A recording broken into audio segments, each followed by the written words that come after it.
Welcome to the Healthcare Business Secrets Show, where we interview experts and industry leaders who are dominating their marketplaces to learn the secrets of what they're doing to have success and how you can learn it and take it and use it for your own business to double your revenue, double your impact, and double your time off.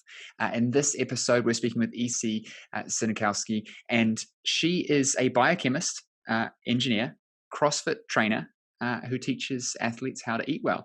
She's extensive education in the life sciences with a BS in biochemical engineering, a first MS in environmental sciences, and a second MS in nutrition and functional medicine. She was the program manager for CrossFit Inc., authoring their training course materials and serving as a subject matter expert for their certifications. She has also accumulated more than 600 hours of public speaking, teaching fitness and nutrition all over the world, including TEDx Boulder. With more than 20 years experience and academic training, EC seamlessly translates the evidence-based scientific data into practical solutions for everyday success. Welcome to the show. Thank you so much for having me on. To start off, I want to give our audience some context as to what you do, where your expertise lies, and your passion lies. And before the show, we're kind of talking about a lot that you do with educational programs. So give us a bit of background on you, how that relates to that. Yeah, background on me, I always had a passion for athletics. And that kind of was in the background constantly as I kind of pursued engineering and a career in environmental consulting and all these other things. But I was always doing that on the side, and eventually led to a career in CrossFit. And CrossFit, at the base of their teaching methodology, is actually nutrition. So it was a great way that I got to combine my passion with some of my background in biology and the biological sciences. So yeah, that's sort of the background on me and why nutrition is interesting. And really, yeah, with my programs, I try to bake some of that basic education in a B2B and B2C format. Yeah. Okay. So talk to me about what you do with educational programs. What does that mean? Do you help people build them? Do you build them for others? What do you do there? I build them for customers to take them, whether or not they're members at a gym, whether or not they're sitting by themselves at their house. I build a program that people go through to learn about nutrition. And there's a couple different levels of them. There's sort of more of a basic, hey, let's get you going. And then there's more of kind of the heavy hitting, you want to learn about insulin and all the other details and questions that people have. Yeah. Okay. Now, do you run these programs yourself, or are you building them for other businesses to use themselves? How does that typically work? Yeah, I've worked with other businesses to run, but essentially they're referring their customers to me. So we can run off like a revenue share model, but they're still coming back to me, and it's like videos with me. So it's very much looks like it's me. There wouldn't be a way to kind of white label it quite yet. But yeah, it's my programs that I develop and I run basically to reach a consumer, but I sometimes sell it through a business or sell it direct to consumer. Yeah. Okay. How did you get into the world of creating these programs? Did you think one day, hey, I just want to make a program, or was it kind of similar to me, where I was doing things that I was sick of doing, and so I thought I'll just record videos instead and then send them to people? It's actually my experience working for CrossFit Inc. So besides some of the training that I did for them, I also developed their programs. So the courses that we would go out and teach around the world, I had a heavy hand in writing the materials for those courses, as well as designing tests and making sure they're up to accreditation standards. So I had a lot of experience designing courses. And when I resigned from CrossFit, I was finishing up the second master's in nutrition. And I actually went into a one-on-one model, which I think is similar to what you were doing in the beginning, and realized that wasn't for me. And it probably took me, I don't know, close to a year and a half to figure, I should probably do courses, much like I was designing for CrossFit. So it kind of was a slow learning process there for me, but it was ultimately my past experience of like, I can really leverage knowledge, and this is the product I sell. I don't necessarily have a shake or a supplement. I sell my knowledge.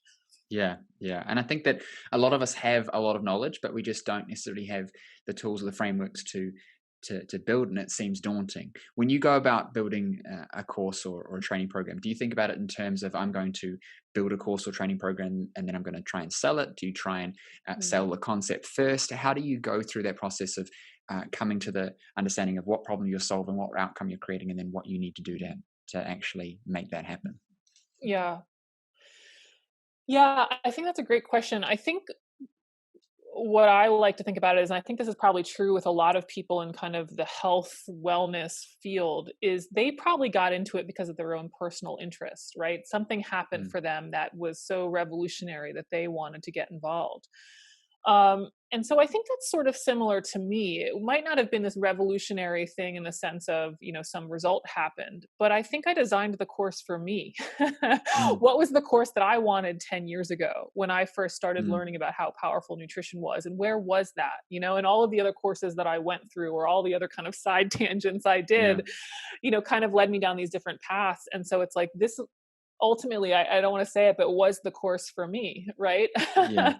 And I think that's a good way to think about it, because I don't think that we're all necessarily that unique. I think we have a lot of kind of similarities to a lot of people, and the Mm, problem that something you feel that you can solve, there's probably a lot of other people that have that same problem, right? So if you mm. kind of think about it in that way, it might help. I think that I think it's a really good point. You're right. A lot of us do get into it because of personal experience. And when you're thinking about building anything, whether it's a business or a course or a service, you have to have an idea of who your ideal client is. And if you are lucky enough to be your own ideal client, then that's perfect. And if not, you want to find that person so that you can map them. And I like that you said, because I agree with this, that we're not all that different. I don't believe that we need to have all these fancy, custom, perfect, tailored blah blah blah, because what that ends up being is clunky and overserviced and not scalable. And so if you're trying to help a lot of people and make an impact, you have to have something that's succinct and easy to follow.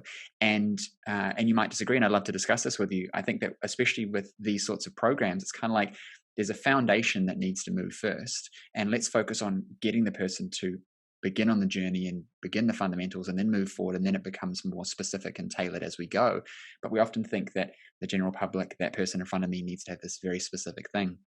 And I deal with resistance on that a lot with clients. Sometimes it's like, hey, why don't you just make a process that you think would work for the majority of people that you deal with as a fundamental program, and then build upon that. But it comes back to, no, it needs to be custom, no, it needs to be tailored. Talk with me a bit about that. What's your view on that? Do you feel like everyone's completely unique and needs a complete custom strategy? Do you think like everyone's exactly the same, or is there a gray area? And what's kind of your best approach around that with programs? Yeah, I love that question. I think my view in nutrition is a little bit contrarian, only because I don't think that everybody needs such a level of specificity that's out there, right? I think there's a lot Mm, of nutrition information that makes it sound like you need something so different than your neighbor. And so I think what's happening with that, though, is that we're getting lost in the details. Whether or not you choose chicken or fish is not the problem. Like, that's fine. That's a small detail. We have to talk about some basic underlying concepts mm, first that we all abide by, and then you can choose your chicken, fish, grapes, tomatoes, whatever it is. mhm, And so, yeah, I really approach it that way. And that's one of the reasons that I was really driven to kind of a group coaching model with these B2C, B2B programs, is that I was saying the same things to people. mm, Again, maybe they have some food preferences choices, maybe they like a little higher fat, little lower carb, whatever those small details are, but there's the same concepts that underlie all of them. So I yeah. love your point. I think that's true with a lot of things. I think we get lost in the details without understanding the big levers that really move the system. Because it's actually, especially with dealing with clients, it's about getting a result and then helping getting this feedback so that they feel like the effort that I'm putting in is producing something, so I can continue to move forward. Imagine if you were wanting to lose weight or gain muscle or go to a trainer or whatever, and you had to work for 6 months before you got anything. Right, there was no progression. It was just then you got the result. Like no one would do it. It's hard enough to get people to do stuff when there is a progression. So I feel like, especially when we're working with clients, there needs to be this these quick wins. And I've learned that in my own programs of helping clients get results is the quicker I can give someone a win, the more they feel like they've invested in something that's going to get them somewhere. We all like to have that quick win, and it doesn't matter Mhm. how success driven and how we understand that it takes time to put in the work. We're all humans, and we all have biology that tells us that we want to get wins. That's why people form bad habits, because they get a quick win out of it. So we have to form these good habits with these quick wins. But to the point more specifically about um, do we need tailored programs, or do we need more general things? I think that where we've got kind of stuck is, as health professionals trying to grow our businesses, we're always trying to stand out, and there's this kind of misconception that we need to be different and that we need to do things unique and custom and better. And so there's this ironic commoditization of being custom, because everyone says, and if you go to their websites, and some of the listeners will probably be guilty of this, it'll say things like, unique, tailored process, custom to you, blah, blah, blah. And it's kind of bullshit, really. Like, it's not actually really the thing that makes the difference to get the results or not. What stands out is your insights and your take and your guidance and understanding what the person needs, not trying to be this big custom thing. And I might be different, but I like to go somewhere where it's like, I've got a 3-step process and I've used this with thousands of people and these are the outcomes we get. Because now I feel confident in the process, that there's a plan. We're not just winging it. But I feel like to try and be better than the next person, we're trying to be more custom, more tailored, more specific. And so I'm going to give you these slightly different macros and micros and blah, blah, blah. And because my method's perfect for exactly, it's just, I don't think it makes sense. And I feel like when we're trying to move the needle for our business, it has to be scalable, but also move the needle for our clients. It has to be easy to follow, that gets them quick wins, because habits are more important long-term than the specifics of, like you said, grapes or tomatoes or fish or whatever, right? Would you agree? Totally. Yeah. Totally. 100%. So when you go about actually creating a program, where do you start? Yeah, probably some different places. Yeah, I'm thinking of my master class, which is kind of the big one, the one where the heavy duty people really want to know about all the details of nutrition. And where I started with that was, again, what is the commonality between all of the solutions that we see out there?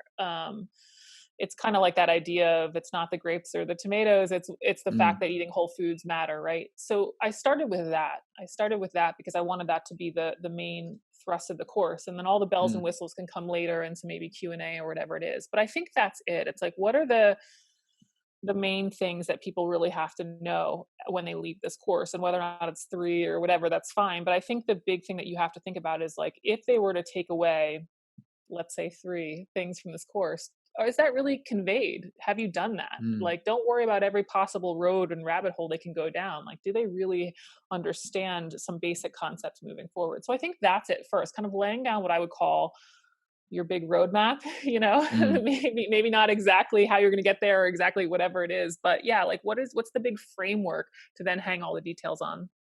Yeah.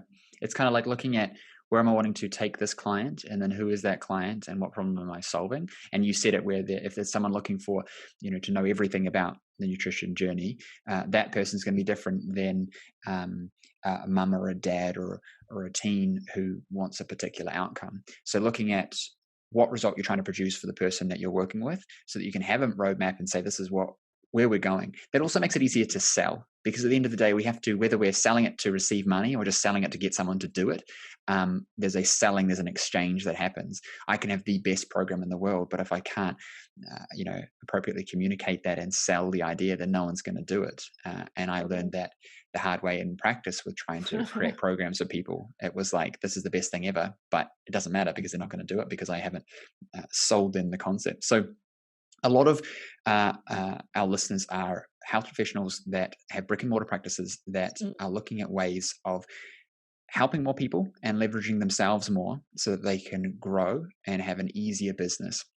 So if someone was, for example, even a nutritionist, chiropractor, massage therapist, etc., medical doctor, and they're repeating themselves regularly with clients, and they're looking at, how can I create online programs to better serve my existing clients? Or, since a lot of us realized how vulnerable we are during the pandemic, and I can't practice, and they're wanting to serve their clients but online, what do you think the best way for them would be to go about looking for opportunity to do that?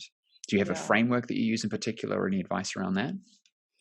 I like what you said there, like, what are they repeating every session? That's definitely the first place to start. In fact, that's where I start with my masterclass. What do I repeat every time people ask me nutrition questions? So it's like, are you repeating the same nutrition advice? Are you repeating the same stretches for at home? What are the things that they can do without the professional that kind of take up a lot of that session time, but aren't necessarily high expertise value items? And come up with something there. It doesn't have to be this bells and whistles app, with multi features and all these things. It can just be a PDF, or it can be a blog series or unlisted YouTubes that you send them. Something like that is starting to be a product that then you can share with them, and you don't have to repeat yourself all the time. And yet you also have a value there, so you can charge for it for sure. Yeah. Yeah. I think that it's a good point. You don't have to necessarily make a program or map a program. You can just start documenting. And a mentor of mine that I follow, Gary Vaynerchuk, he talks about this in terms of content creation. It's not don't create content; it's document. So document, not create. And what that means is rather than trying to create content for an audience, which can often be difficult until you're in the rhythm of it, because even the best creators have content blocks. It's like just document what you're already doing. So if you're dealing with clients and you're consistently communicating certain things, document that process, make videos around that process, and then just start to package them up into folders using Dropbox or a Totally. PDF with YouTube links. And then that can be kind of material that can go along with an existing client, following them on their journey. Or when a person hits certain roadblocks, you can say, oh, check out this folder here. It's got these trainings or etc. on it. And as you start to do that, you start to the kind of the piece of the puzzle to come together, the picture starts to form, and you're able to say, I could actually refine this a bit more and make a program. The way that I teach it to my clients is we look at what problem are you solving for your audience, who's your ideal client, what result are you trying to create, and then we map the process out as fluidly as possible within your own rhythms, within the practice and things. So it's not necessarily brand new and overwhelming. You're not trying to solve a problem that you haven't necessarily solved before this way. You're just taking the stuff you're already doing, you're just making it digital. And then we actually sell it. So we focus on pitching it first, because there's nothing worse than making an entire program and then no one wants to buy it. Or you do it, they buy it, and then you realize that it's not really the information that they need. So we Yep. tend to try and pitch it and then build it as we go. But that can sometimes be complex if you don't have the framework. So I think that just starting with looking at how can I document what's already happening, Mhm. and making videos around that and then giving that to people is a great way of building out your first program. Totally. And I think that's why I kind of don't necessarily have the same story in terms of creating my programs, Mm, only because I was so steeped in the community from which I was then going to sell the program, right? I had mm, already worked for 10 years answering questions and helping people through that process. So when people open up their one-on-one brick and mortar, and they're building this kind of repertoire of these are all the questions I answer and this is the process that I do 100 times, like that is your course now coming to mm. be. Now maybe you don't have the final vision of it's going to be exactly 10 chapters or whatever, but you start to build it in pieces for sure. Yeah. Yeah. I think that we overcomplicate a lot of stuff, and it's all kind of coming together for me right now in this conversation. It's like you've been doing something, you've been a house professional for a long time, you know a lot of stuff, you've helped a lot of people. The person that you're trying to help, you just have to know a bit more than them, and you know a lot more than them. So why don't you just take some of the stuff that you do with clients and Mhm. record it and then give it to them? They could go Mhm. through it in parallel. Guess what? They're going to get better outcomes because they've now got you in their ear 24 hours a day. It keeps them more accountable to it. It also means that you don't have to say redundant things all the time. We try and create something. It's complex. People say to me, I'm a chiropractor, how do I make a course? And I'm like, do you want to teach jump rope? Do you like, what do you want to teach? Who are you trying to help? What's going on? Well, I don't know. And I say, okay, well, let's kind of go back a bit and look at what are you doing every single day that's valuable to your clients, that could make your clients' lives better. Because I promise you, if you make your clients' lives better, you can refine that and you can sell it to a cold customer. Yeah, and even, chiropractor, I don't know, what are the 5 back things that you tell people to do every single time, or Yeah. the knee person or the elbow. I mean, you can even Mm, start with just one issue, right? It's the same thing with nutrition. Maybe you don't start with the athletes. I came out of CrossFit, so it's all the people that are worried about their pull-ups and their mm, deadlifts. Maybe you start with, the 3 stereotype clients that you have, the mom and pop, the athlete, and, the young person, whatever it is. mm, And you just go from there. It's just a really simple kind of map already for you. mm. The next part too, obviously having content is one thing, but then trying to sell it is another thing. And I think this Mm. comes back to what we talked about at the start, where everyone tries to be fancy and custom. And so we think, well, it's easy to make something, but no one's going to buy it and it has to be different. And if it's all the same, and there's an element of truth to that. If it's dime a dozen, it will be commoditized, and you can just buy a $10 course off Udemy instead of paying you 500 or 1,000 or whatever for it. But when it's commoditized information, yes. But when there's insights and guidance from you and there's personality around it, that's all that matters. Like, how many times can you learn how to do a deadlift? I feel like there should just be one video forever. You know what I mean? Like, how complex It's a can it lot of be? deadlift videos, yes. There's a lot of them, but there's a lot of people that buy into your video, not mine, or my video, not yours. And Mhm. you'll have to look Sure. at why. And the reason for that is because of personality and Mhm. how they feel about it more than the actual information that's there. And so rather than focusing on the problem of how do I go mass market and have multiple millions of clients, how about we look at just teaching it to the people that actually listen to us?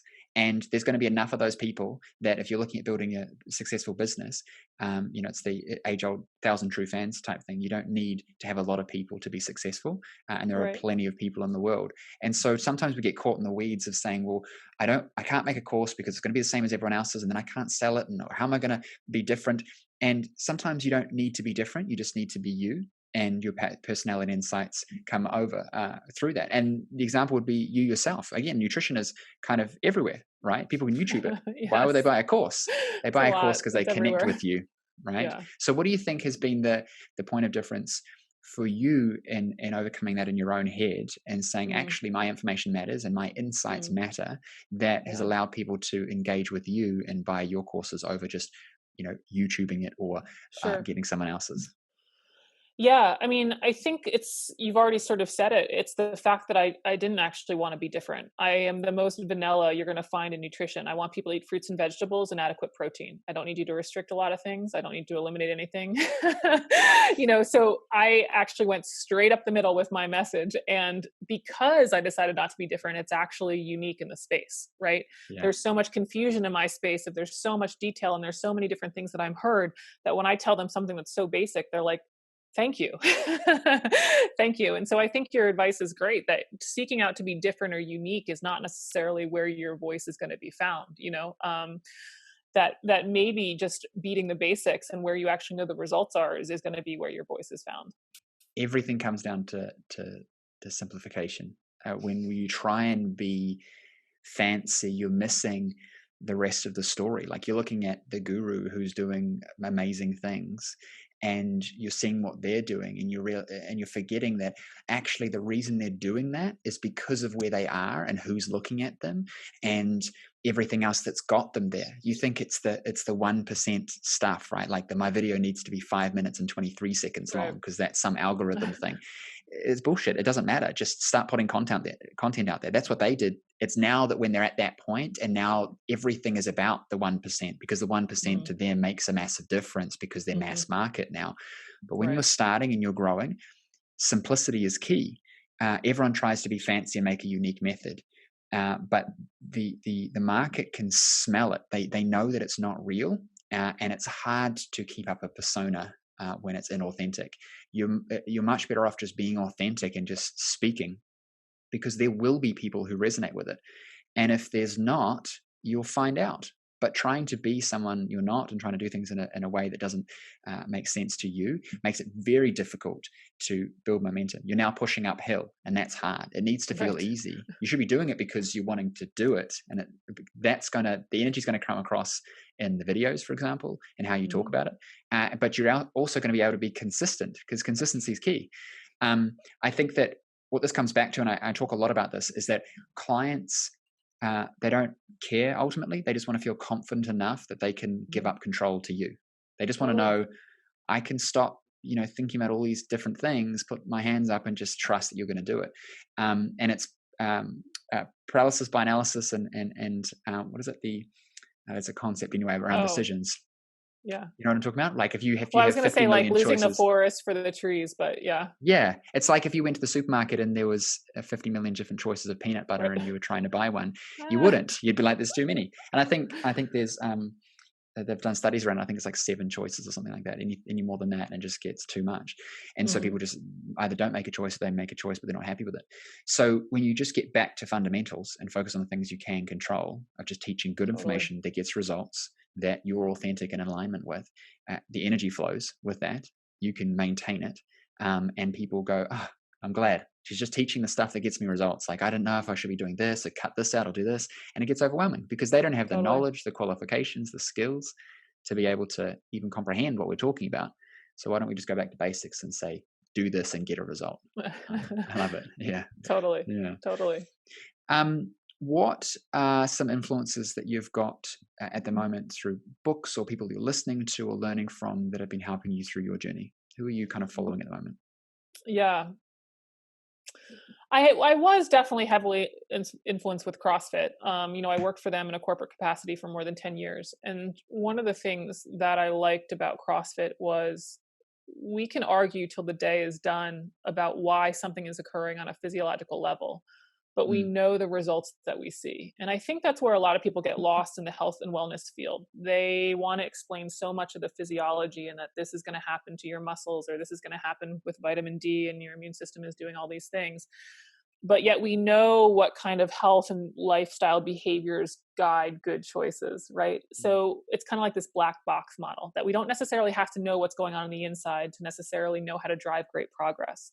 yeah. And so being very end result focused has helped me become very non-dogmatic in nutrition, in the sense that if you really want to do paleo, great. You want to do keto, great. All of them can work. And so that's a way that I have kind of been able to kind of, again, find this very vanilla message, because it's just finding some common ground for people and not being so tied to one way. So that was a heavy influence, is Mm, end result driven. Don't worry about the mechanism. Did we get the result that we want? Um, and you said continuously right now. I don't know that I would put this in the right now bucket, but I think it did heavily influence me as well, is just my engineering background for that same reason. It's like, we've got a lot of variables in the system. We got a lot of noise. Does the mm, product actually work? mm, You can talk about PDF design and, like you said, algorithms and am I like ranking and what does my website look like? Did the person get the result they want? Did they understand it better? Do they have a better, I don't know, whatever, is their pain reduced? It depends what practice they're in. yeah. Just keep that in mind, because you can get very lost on details that ultimately don't matter. I interview a lot of very successful people, and uh, as a group, successful people focus on outcomes, not Hmm. on the minutia. And unsuccessful people typically focus on the minutia, and that's kind of why they're stuck, because they're looking for the one thing that makes the difference. And it's like, it's not how it works. I might talk about the one thing because I'm now at this level and I'm analyzing everything to get the most out of it. But that's the difference between being a professional athlete trying to get, half a second off your time, because that makes all the difference, and being just a guy wanting to get a bit more fit. You know what I mean? Like, Totally. Totally. knowing, like, if I'm learning how to just run a bit faster and then be the best sprinter in the world, um, getting my knee up in the first sort of lunge out of the blocks is massive. Hmm. Me just running down the beach and just wanting to be a bit faster, it's not really. Not So going to matter. it's not going to matter. So you know what I mean? It's like the minutia and the weeds. And I think that unless, and it's going in business, it's the same thing with our clients. It's the same thing. It's like, what's the outcome do I want? What's just flipping making it happen? And I have these discussions with my clients. It's like they want to know, the one thing they're doing with their Facebook ads or whatever to make it 10% better. I'm like, dude, it's working. Just Leave spend it. more money. And they're like, oh, but what about this? I'm like, just throw more money at it, because you're Right. getting ridiculous return on investment. Just keep going, because it's the result and you can refine later. But that mindset is collectively, I think, part of what makes people successful, like yourself, is Hmm. just, okay, there's the black box, but it doesn't really matter what's getting the outcome. Let's just keep doing that stuff. And I think that we need to be that beacon for the average person, our clients, because they are more overwhelmed than we are, with less understanding than us, trying to do these things. And so Hmm. having that vanilla message is perfect. And it kind of just, it, I love it because it cuts through, like no one's seeing it. You're just doing your thing and everyone's fighting over this fancy stuff on the outside. And you're just in the middle, just going, okay, yeah, sure. Yeah. Actually getting results, making it easy for yourself. It's great. It's great. So what are some resources that you think people should Mhm. look into potentially around learning how to take their knowledge and turn it into educational programs? Yeah. I would think, look back, something like chiropractic, like look back at the courses you took, any of the courses that you took that were valuable. Look at some of the other online courses. And I think that's just the best way, like everything with experience, right? Like look at what you've taken and what you thought was a valuable course and how do they set it up and why did you really think it was valuable? Same thing with kind of any sort of formal training as well. Mm, Um, I had a lot of experience working with accreditation design and how to design things to accreditation standards, which can have a heavy aspect to it. But the point is, like, hey, what are the things that you want to tell people? And did you actually tell them? Because again, I think we get kind of lost in all these details of, I have to make sure I tell them the 20 different 7 ways they can go wrong. And it's like, okay, no, we just need a simple structure. This is the outline Mm, of the course. I want you to learn these 3 things. Did I actually teach you those 3 things? And you can even mm. validate it with your own clients, right? Even with this super simple model that we're talking about, get some PDFs going or get some YouTube videos going. Hey, did that answer your question? And so then you're kind of validating your own model with something like that. But I think there's no harm in looking at the courses that are already out there that you've taken part of. I mean, in building off of that experience. Yeah. Mm, definitely. There's no point in reinventing the wheel. You No. look at the frameworks that work and then you customize to the journey that you're going through with your clients. So for our last question, you've got 60 seconds. If there's one Uh-oh. thing you'd recommend healthcare business owners to do this week to grow their businesses and have more impact, what would it be and why? Yeah. I'm going to rely on something I already said, but what is the thing that you keep doing? What is the thing you keep saying? What is the thing that you're like, oh my gosh, is there a video for this? Make the Mm, video, leverage your time, leverage your time. It's the thing that you need to tell every client, leverage your time that way and free up some of your time. And that way you can either see more clients or also charge for that service. And I think that's a great way to start.